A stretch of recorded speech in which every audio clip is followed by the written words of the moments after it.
আসসালামু আলাইকুম রহমতুল্লাহ, স্বাগতম আপনাকে নাহিদ এক্সপেরিমেন্ট ইউটিউব চ্যানেলে। তো আমাদের এসব ইলেকট্রনিক্স যে ডিভাইসগুলো রয়েছে, তো এগুলো চালানোর জন্য আমাদের এরকম লিথিয়াম ব্যাটারির প্রয়োজন হয়। তো এসব লিথিয়াম ব্যাটারি বিভিন্ন ক্যাপাসিটির হয়ে থাকে। তো এখানে দেখুন লেখা আছে হচ্ছে 1800 mAh, এবং কিছু কিছু ব্যাটারিতে এগুলোতে লেখা থাকে 2000 mAh, 3000 mAh। সত্যি কি এসব ব্যাটারি এত ক্যাপাসিটির হয়ে থাকে?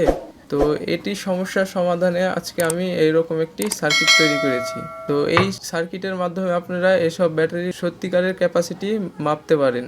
তো এই সার্কিট তৈরি করার জন্য আমাদেরকে এই লিথিয়াম ব্যাটারির ডিসচার্জ সম্পর্কে ধারণা রাখতে হবে। তো এখানে একটি লাইট নিচ্ছি, বা এটি হচ্ছে লোড, এবং এটি হচ্ছে একটি লিথিয়াম আয়ন ব্যাটারি। তো এই লোডটি হচ্ছে ধরুন 1000 mAh, এবং এখানে ব্যাটারির সর্বোচ্চ ভোল্টেজ হচ্ছে 4.2 ভোল্ট। এখন যদি এই লোডটি লাগানো হয় এই ব্যাটারির সাথে, তাহলে দেখা যাবে কি এই ব্যাটারির 4.2 থেকে যখন ব্যাটারির ভোল্টেজ কমবে, তখন এই যে লোড আছে সেটিরও ভোল্টেজ কমবে। তো সেটি আপনাদেরকে একটি গ্রাফের মাধ্যমে দেখাই। তো এখানে একটি গ্রাফ আঁকাই। তো এটি হচ্ছে ব্যাটারি 3.7 ভোল্ট। তো এখন এটি হচ্ছে গ্রাফের 0 থেকে 1000 মিলি অ্যাম্পিয়ার আওয়ার। এটি হচ্ছে ব্যাটারির ক্যাপাসিটি, এবং এটি যেটি আছে সেটি হচ্ছে 4.2 ভোল্ট থেকে শুরু করে 3.1, যেটি হচ্ছে ব্যাটারির ডিসচার্জ ভোল্টেজ। তো এখন এই লোডটি যদি এখন লাগাই 1000 mAh, তাহলে ব্যাটারির ভোল্টেজ কমার সাথে সাথে এই লোডের অ্যাম্পিয়ারও কমে যাবে। তো এখন আমাদেরকে এমন একটি লোড তৈরি করতে হবে যাতে 1000 বা 1 অ্যাম্পিয়ার সেট করে দিলে সেটি ব্যাটারি ডিসচার্জ হওয়া পর্যন্ত 1 অ্যাম্পিয়ারই বা 1000 mAhই খাবে। তাহলে কি হলো, 1000 mAh যদি 1 ঘন্টা চলে তাহলে হচ্ছে 1000 mAh, যদি 1000 mAh আধা ঘন্টা চলে তাহলে হচ্ছে 500 mAh। তো এইভাবে ব্যাটারির একটি ক্যাপাসিটি বের করতে হবে। তো চলুন এটি এবার প্র্যাকটিক্যাল দেখে আসি। নাহিদ এক্সপেরিমেন্ট। তো সার্কিটটি তৈরিতে প্রথমে নেব একটি পিসিবি। তো এই পিসিবি আমি ডিজাইন করে তৈরি করেছি। এটি কিভাবে তৈরি করে দেখতে চাইলে উপরের আই বাটন এবং নিচে ডিসক্রিপশনে লিঙ্ক দেওয়া থাকবে, সেখান থেকে দেখে নিন, অথবা নাহিদ এক্সপেরিমেন্ট চ্যানেলটি ভিজিট করুন। তো এবার নিচ্ছি কিছু কম্পোনেন্ট। তো এখানে আমি কি কি কম্পোনেন্ট নিচ্ছি এগুলোর লিস্ট নিচে ডিসক্রিপশনে দেওয়া থাকবে, সেখান থেকে দেখে নিন। তো কম্পোনেন্টগুলো এখন সাইডে রাখি, এখন পিসিবি তৈরি করব। তো পিসিবিতে সার্কিটের কম্পোনেন্টগুলো একে একে বসিয়ে দিব।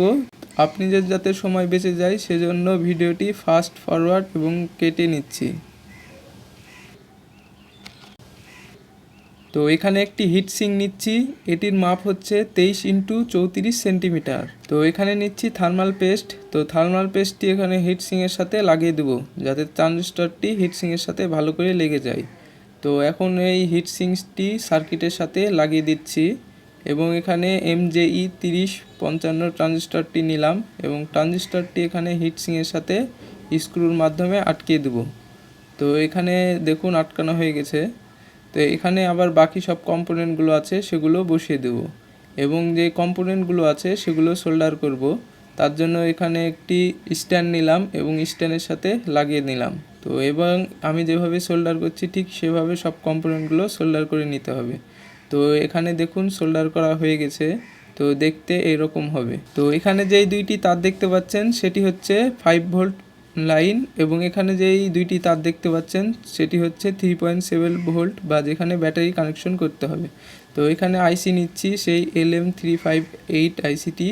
তো আইসিটি এখানে লাগিয়ে দেবো, তাহলে আমাদের মোটামুটি সার্কিটের সব কাজ কমপ্লিট হয়ে গেছে। এবার আপনাদের সার্কিটটি টেস্ট করব। তো এটি হচ্ছে সার্কিট ডায়াগ্রাম। তো এখানে যে 5 ভোল্ট দেখতে পাচ্ছেন, 5 ভোল্ট 5 ভোল্ট 5 ভোল্ট 5 ভোল্ট, এই 5 ভোল্ট সব একসাথে লাগবে। এবং এখানে যে দেখতে পাচ্ছেন 3.7 ভোল্ট 3.7 ভোল্ট এখানে, তো এগুলো হচ্ছে একসাথে লাগবে, এবং এগুলোর যে প্রত্যেকটি গ্রাউন্ড রয়েছে সেগুলো একসাথে গ্রাউন্ডে লাগবে। তো এখানে দেখতে পাচ্ছেন রেজিস্টার লাগাচ্ছি 1 ওহম 1 ওয়াটের। তো আপনারা এখানে 5 ওয়াটেরও লাগাতে পারেন। এবং এখানে যে ট্রানজিস্টরটা ব্যবহার করেছি MJE3055, এটি হচ্ছে হাই অ্যাম্পিয়ারের ট্রানজিস্টর। তো এই ট্রানজিস্টরটি এরকম একটি ছোট লো পাওয়ারের ট্রানজিস্টর দিয়ে ড্রাইভ করে তৈরি করতে হবে। এবং এখানে যে সুইচটি দেখতে পাচ্ছেন সেটি হচ্ছে যখন ব্যাটারির ডিসচার্জ হয়ে যাবে ফুল, তখন এটি একটি প্রোটেকশন মোডে চলে যাবে। তখন এই সুইচটি চাপ দিলে সেই প্রোটেকশন মোডটি হটে যাবে। তো এটি ছিল সার্কিট ডায়াগ্রাম। এভাবে আপনারা খুব সহজে এটি তৈরি করে নিতে পারেন। তো এটির মোবাইলে ছবি তুলে রাখুন বা স্ক্রিনশট মেরে রাখুন। তো এখানে একটি মোবাইলের ব্যাটারি নিচ্ছি এবং এই মোবাইলের ব্যাটারিটি এই সার্কিটের মাধ্যমে চেক করব। তার আগে এই ব্যাটারিটি চার্জ দিয়ে নিতে হবে। তো এই ডিভাইসটি ব্যবহার করব। এটি তৈরি করা দেখতে ওপরে আই বাটন এবং নাহিদ এক্সপেরিমেন্ট চ্যানেলটি ভিজিট করুন। তো এই ব্যাটারিটি এই ক্লিপের মাধ্যমে চার্জে দেব এবং এখানে যেই সেলটি রয়েছে সেখানে এই লিথিয়াম আয়ন ব্যাটারিটি লাগাতে পারবো। তো এখানে ব্যাটারিটি ফুল চার্জ দেওয়া হয়ে গেছে। তো এই ব্যাটারির যে ভোল্টেজটি রয়েছে সেই একই ভোল্টেজ এই পাওয়ার সাপ্লাই সেট করা হয়েছে। তো এই পাওয়ার সাপ্লাইটি কিসের জন্য ব্যবহার করছি, তো এখানে খেয়াল করুন ব্যাটারির যে ভোল্টেজ সেটির মতন এটি কম বেশি করা যাচ্ছে। তো এই কারণে এটি ব্যবহার করছি। তো এটি কিভাবে ব্যবহার করব সেটি আপনাদেরকে দেখাচ্ছি। তো এখানে দেখুন সার্কিটে সংযোগ করা হয়ে গেছে। তো এখানে ব্যাটারির লাইন দিতে হবে, কিন্তু এখানে পাওয়ার সাপ্লাই লাইন দিয়েছি। তো এটি কিসের জন্য, তো যাতে ব্যাটারির ভোল্টেজ কমলে সার্কিটটি আপনাদের চেক করে দেখাতে পারি। তো এখন দেখুন সার্কিটের অ্যাম্পিয়ার সেট করব। তো এটির মাধ্যমে সার্কিটের অ্যাম্পিয়ার সেট করব। তো এখানে খেয়াল করুন অ্যাম্পিয়ার সেট হচ্ছে। তো এভাবে আপনারা 1 থেকে 2 অ্যাম্পিয়ার সেট করতে পারেন। তো দেখুন এখানে 1 অ্যাম্পিয়ার সেট করা হয়ে গেছে। তো এখন ধরুন এই পাওয়ার সাপ্লাইটি একটি ব্যাটারি। তো এই ব্যাটারি যখন ভোল্টেজ কমে যাবে তখন এই সার্কিটটি সিগন্যাল দিতে লাগবে। তো এখানে খেয়াল করুন ব্যাটারির যেরকম ভোল্টেজ কমে লোড দিলে আস্তে আস্তে, তো এখন দেখুন সেই লোড দেওয়ার কারণে যদি ভোল্টেজ ব্যাটারির কমে যায় তাহলে কিভাবে শব্দ করবে এই সার্কিটটি। যখন ব্যাটারিটির ভোল্টেজ 3.1-এ নেমে আসবে তখন একটি শব্দ করতে লাগবে। তো এখানে খেয়াল করুন শব্দ করতে লেগেছে, তখন বুঝবেন কি ব্যাটারিটি সম্পূর্ণ ডিসচার্জ হয়ে গেছে এবং এটি ঘড়ির সময় ধরবেন কি কত সময়ে ডিসচার্জ হলো, সেই অনুযায়ী ক্যালকুলেশন করে আপনারা যে কোনো ব্যাটারির এমএএইচ বের করতে পারেন। তো এখন ব্যাটারির জায়গায় ব্যাটারির লাইন দিলাম এবং সার্কিটে পাওয়ার সাপ্লাইয়ের জায়গায় পাওয়ার সাপ্লাই লাইন দিলাম, বা যেটা 5 ভোল্ট লেখা আছে। তো এবার সার্কিটটি অন করি। তো এখানে অন করলেই খেয়াল করুন সার্কিটটি চালু হয়ে গেছে। তো এখন এই সার্কিটটি কিভাবে মাল্টিমিটারের মাধ্যমে চেক করব কি এটি কত ভোল্টেজ আছে ব্যাটারিতে এবং কত অ্যাম্পিয়ার খাচ্ছে। তো মাল্টিমিটারটি 20 ভোল্টে সেট করলাম এবং মাল্টিমিটারের যে নেগেটিভ প্রোবটি আছে সেটি যে কোনো নেগেটিভের সাথে লাগাবো এবং পজিটিভটি এখানে দেখুন রেজিস্টারের সাথে লাগাচ্ছি, যেটি 1 ওয়াটের। সেটির সাথে লাগালে 1/2 ভোল্ট আসছে, মানে 1 অ্যাম্পিয়ার ডিসচার্জ হচ্ছে ব্যাটারি থেকে। এবং এখানে যদি এই হিটসিংয়ের সাথে লাগাই পজিটিভটি তাহলে দেখুন ভোল্টেজ আছে, এটি হচ্ছে ব্যাটারির ভোল্টেজ। তো সার্কিটটিতে পুশ সুইচের কী কাজ সেটি আপনাদেরকে বলে দিই। যখন সার্কিটে সিগন্যাল দিতে লাগবে, যদি মনে করেন কি ব্যাটারির ডিসচার্জটি চালু থাক তাহলে এই পুশ সুইচটি চাপ দিতে হবে।